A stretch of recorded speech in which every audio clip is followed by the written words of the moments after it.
And the second story of turning away from righteousness, and this one here is even more terrifying, and that is regarding a man named Barseesa. He was also from Bani Israel. And so there was a pious worshipper from the tribe of Israel. And he was the most pious person of his time. And it's not sufficient that we just listen to stories. Put yourself in the situation, because each and every single one of us sitting here can be the next Barseesa if we are not careful. Again, may Allah protect us. And this story is all about how shaitan can lead you astray step by step over a long period of time. So during his time, he was the most pious of all people, and there were 3 brothers and 1 sister. There were 3 brothers and 1 sister, and she was a virgin. And so they had no sister other than her, and they were all about to leave the town and to go to war. And they did not know to whom or with whom they should leave their sister, who could, be entrusted correctly, who would look after her and fulfill the rights correctly. And so they all agreed that, look, if there's anybody we should leave the sister with, it is the most pious person from amongst us. The most pious person from amongst us, let's go leave her with him. And they all trusted him. So they went to him and they asked if they could leave her with him. And she would be in the building next to him. So not in his own house, but in the building next to him. At this point we're thinking, you know what, okay, no problem. They're in the next building, it's fine. It's fine, I have my privacy.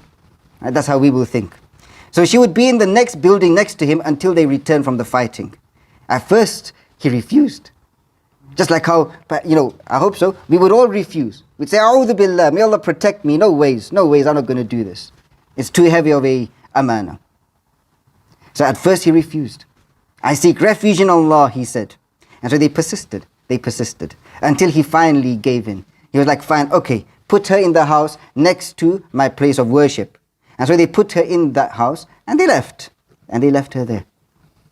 She remained living next to that pious person for some time. Now imagine this is you. Okay, no problem, you have to just look after, give her food. So he would put food outside of her building.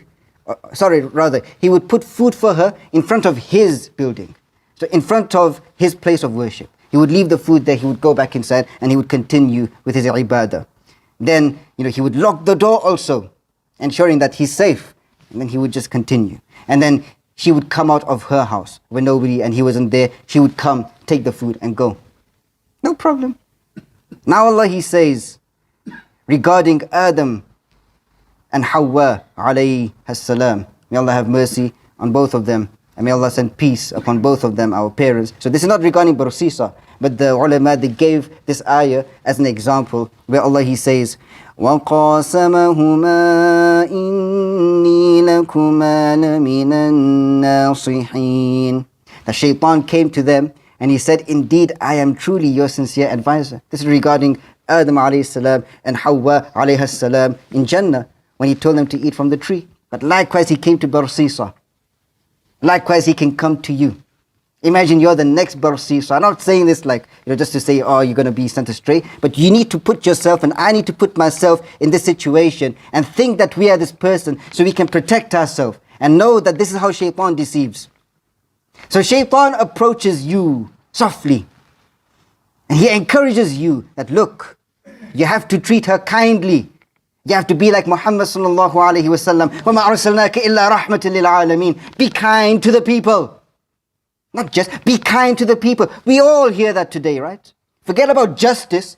Forget about being just. Be kind to the people. Speak softly with the people. Speak nicely with the people. This is how he advised him.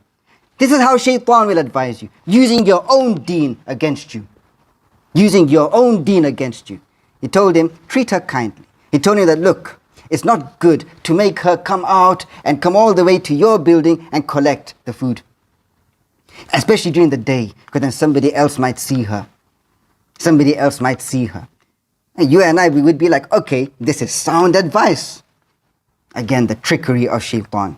So after some time, he continued giving this advice up until, okay, he agreed, okay. He started taking the food directly to her door now.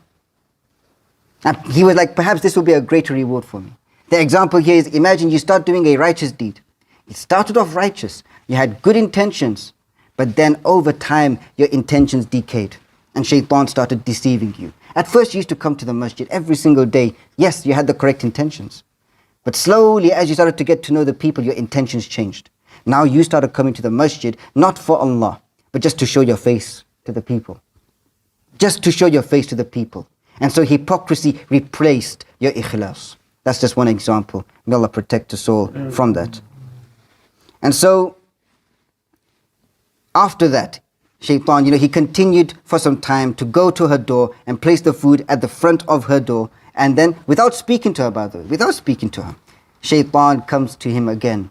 And he encourages him to do more good, get more reward, more reward. He said, if you took her food and placed it in the house for her, without seeing her, nothing, no. Just place it in the house for her. It would be easier for her because then sometimes it's cold. She won't have to come out and experience that cold. So you're making things easy, right? You're making things easy for the people, right? Rasulullah sallallahu alayhi wasallam said, if those who make things easy for others, Allah makes things easy for them. Allahu Akbar.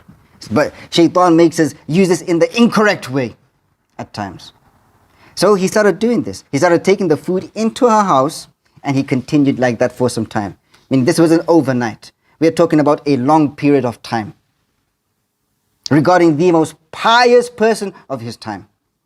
Then shaitan came to him again, put the thought in his mind, and made him start thinking that, okay, maybe I'll get even more ajr if I just talk to her a little bit, because she must be lonely. Poor bichari, she's lonely. Poor girl. Let me just speak to her a little bit. Just say salam. Assalamu alaikum, sister. Speak in a strong tone so that she doesn't get any ideas. How are you? Okay, I'm going now. This is how it starts. So let me just speak to her a little bit. She'll be okay. She won't feel that lonely. You just have a little conversation. Nothing intimate. Just necessity. Because she's also in a state of fear and she's all alone. So then he started talking to her. But from his place, atop his place of worship. So he never used to go anywhere near. He was upon his place of worship and he used to speak to her a little bit.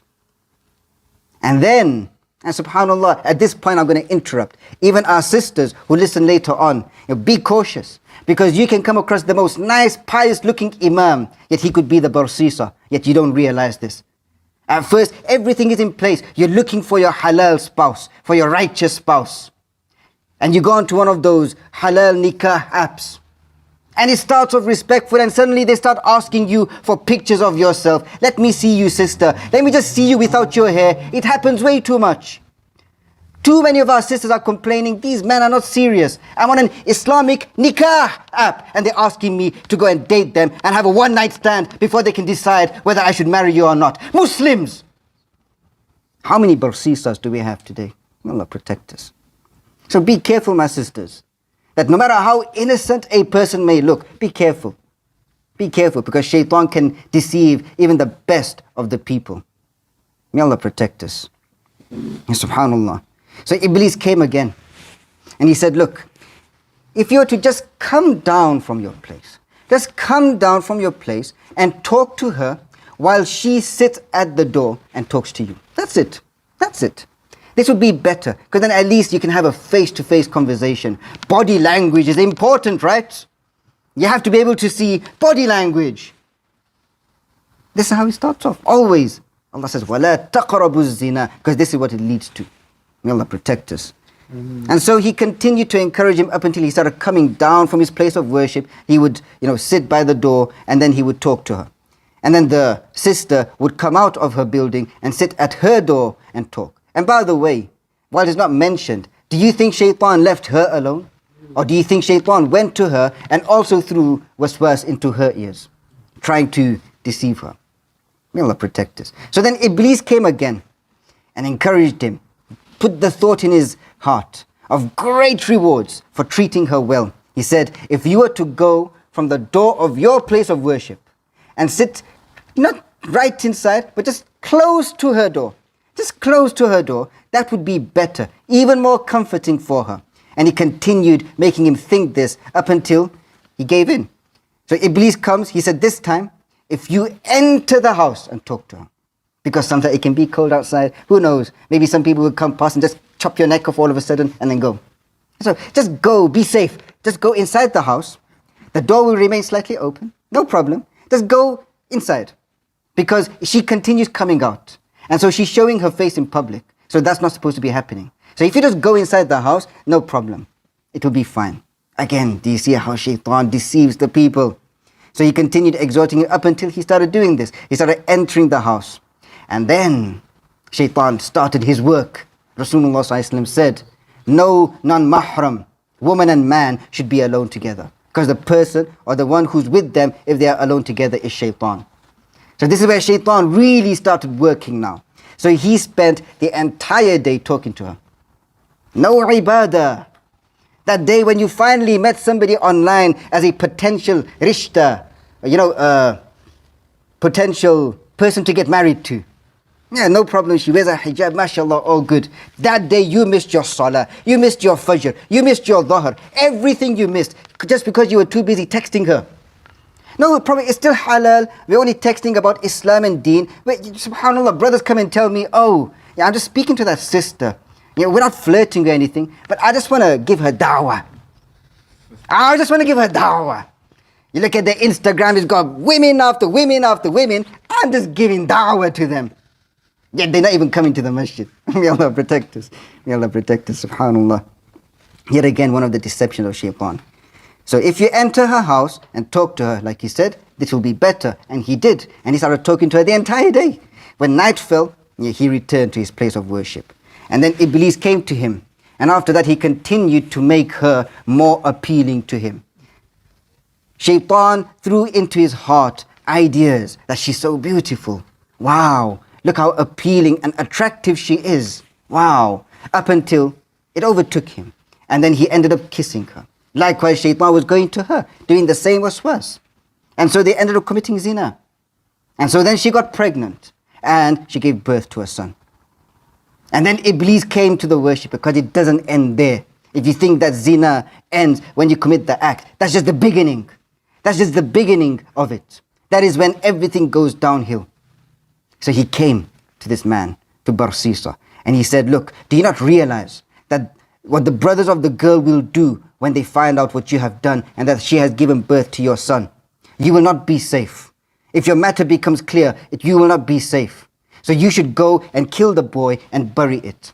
How many people, shaitan comes to them in this day and age and say, look, if you give birth to that son, then your life will be turning upside down. You don't have enough risk. So quickly go for the abortion. Quickly go for the abortion. That's what we have today, right? Same difference. And yes, today in Islam we have the controversy and the ikhtilaf that if you do abortion before the ruh is blown in, is that murder or not? We say Allahu A'lam, we don't know. We don't want to go anywhere near it. If Allah is blessing you with a child, alhamdulillah. Nahnu narzuquk. Allah says we will provide for you and for them. Nahnu narzuqukum wa iyahum. We provide for all of you.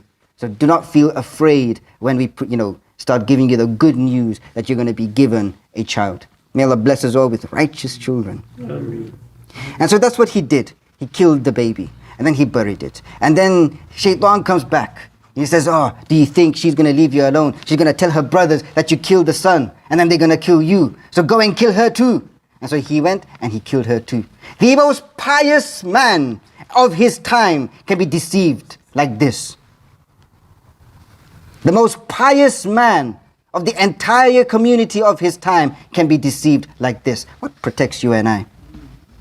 إِلَّا عِبَادَكَ مِنْهُمُ الْمُخْلَصِينَ. The only people who are safe from shaitan are those who are sincere to Allah, those who can continue going over their intentions. May Allah make us of them. Allahumma ja'alna min al-mukhlasin. And so after that, that happened. Now then he returned to his place of worship and he worshipped therein, and he stayed in this state for as long as Allah willed, up until the brothers, they came back from the fighting. And they came to him and asked him about their sister. And he mourned her loss and started to cry, the crocodile tears, we call it. Just like how the ummah today, no offense, but we give crocodile tears over our brothers and sisters in Gaza. Oh, they have no food, but you're still wasting your food. Oh, their arms and their legs are being cut off, but you're still sinning with those very same arms and legs of yours. Oh, all of this is happening, but you're still disobeying. They don't even have water to drink, and you're still committing israf with your water during the time you make wudu. You cannot even control how much water you use when you make wudu. You're not supposed to waste water, even during your wudu. Crocodile tears at times. May Allah protect us again. May Allah make us of those who are truly grateful to Him and always do things, according to the Sunnah. Allahu Akbar. And so after that, he said that she was the best woman and that is her grave. So the brothers came to the grave, they cried over their sister and asked Allah to have mercy on her. Then they stayed at her grave for a few days and they went back to their families. When night overtook them and they went to their beds, Shaitan came to them. Shaitan came to them. Shaitan came to them in their sleep in the form of a traveler. And he started with the eldest brother and asked him about their sister. And so the brother told him what the pious man had stated and how they were shown her grave. So Shaitan told him that the pious man had lied. Rather, he did not tell you the truth regarding your sister. He got her pregnant and she had his son, and then he killed them out of fear of you. Then he threw them in a ditch and he buried them. He dug them behind the door of the house she was staying in, to the right of the entrance. So go and enter the house they were in, or rather she was in.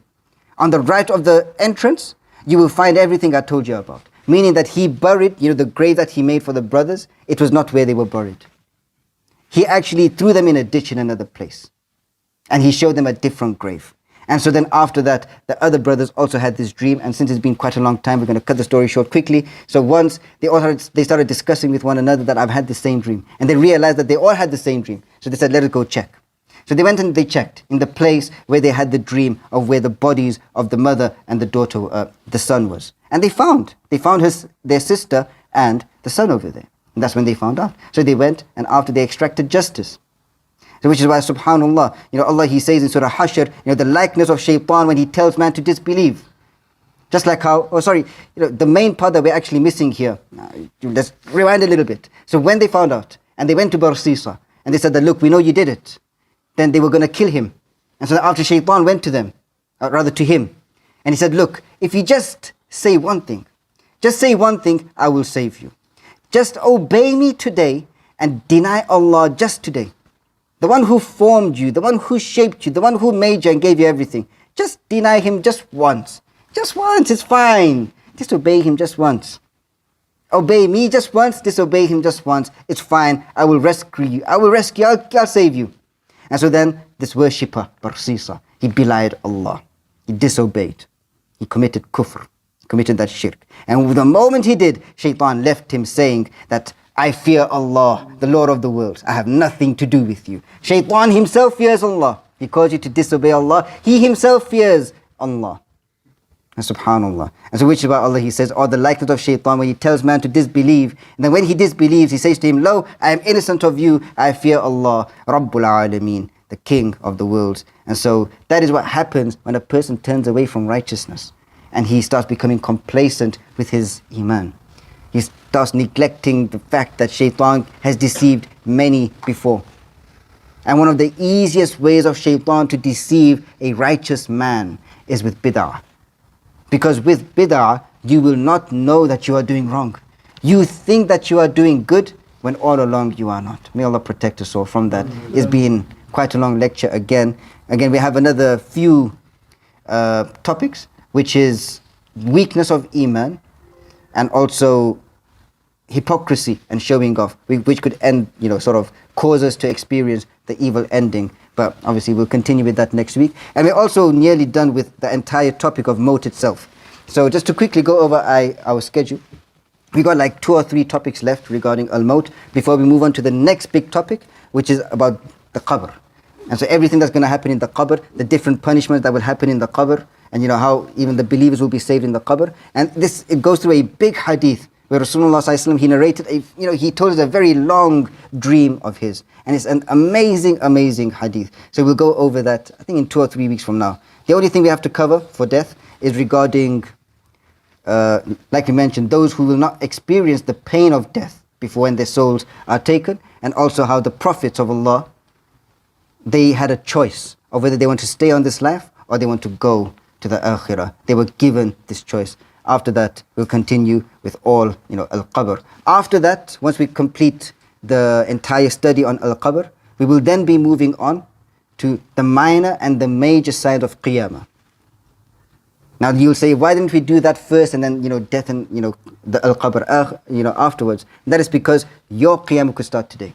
So it's more important for you to know about this knowledge than about the signs of qiyamah, because you may not be alive to experience the signs of qiyamah.